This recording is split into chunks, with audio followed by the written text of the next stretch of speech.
Ang kwentong ito ay hango sa totoong kaganapan. April 2, huling araw iyon ng lamay ng tatay ng kababata at kapitbahay kong si Joseph. Namatay ang tatay nila dahil sa malubhang sakit, ang cancer. Naalala ko pa noon, hindi ako nakapunta sa huling lamay ng tatay ni Joseph dahil pumunta ako ng Maynila para magbakasyon dahil wala ng pasok. Kaya ang kwentong ito ay kwento lang sa akin ng mama ko na andun sa lamay ng tatay ni Joseph.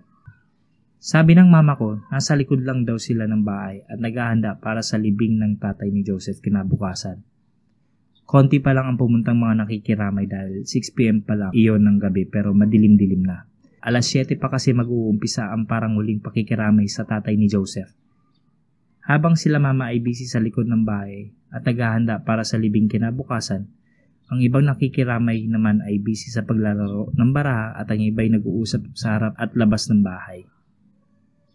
Sina Joseph at mga kapatid niya ay nag-aasikaso ng mga dumadating habang ang mama naman ay busy sa paghahanda ng pagkain para sa gagawin mamayang huling lamay. Malaki ang bahay nila Joseph at malaki rin ang nasa labas bago mag-gate. May malaking tent sa labas in case na umulan.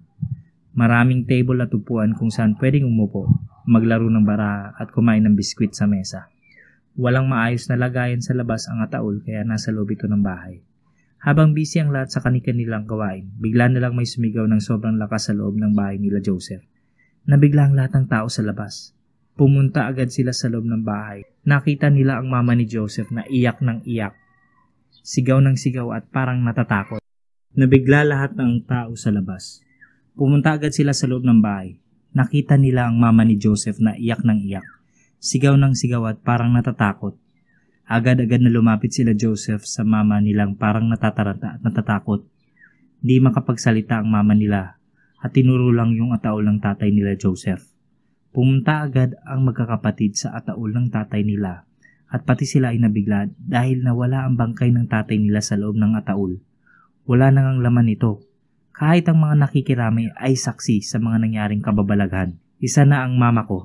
Sabi ng mama ko, wala raw kasing nagbabantay sa patay kaya nawala ito na parang bula. Sabi rin ng mama ko, habang lungkot ang nararamdaman ng pamilya nila Joseph, takot naman daw ang nararamdaman ng mga nakikiramay. Pati si mama natatakot na rin dahil baka magmulto ito sa mga pumunta ng lamay. Marami ang umuwi makalipas ang ilang oras pero ang mama ko ay nagstay pa rin doon. Nag-ikot-ikot sila sa bawat parte ng bahay para hanapin ang bangkay pero hindi ito mahanap. Pagkatapos ng ilang araw na iyon, walang libing na naganap dahil wala namang ililibing. April 10 noon at bumalik na ako sa probinsya. Gusto ko sanang kumustahin si Joseph at ang pamilya niya pero nagtaka ako kung bakit wala ng tao sa bahay nila. Nang pumunta ako doon, umuwi ako agad at nagtanong ako kay mama kung asa na sila Joseph. Nagalit bigla ang mama ko dahil pumunta ako sa bahay nila Joseph.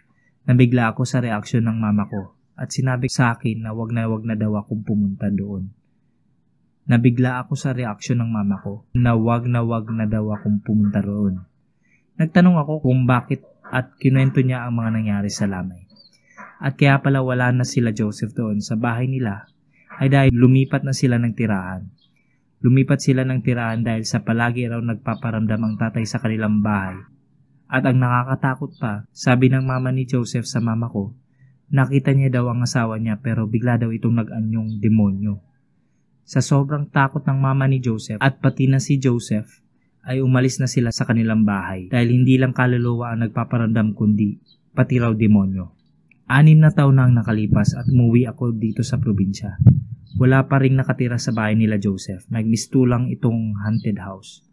Hanggang ngayon ay friends pa rin kami ni Joseph sa FB pero ang masamang balita, patay na rin ang mama niya dahil inatake sa puso. 2 taon pagkatapos mamatay ang tatay niya, April 2 rin namatay ang mama ni Joseph.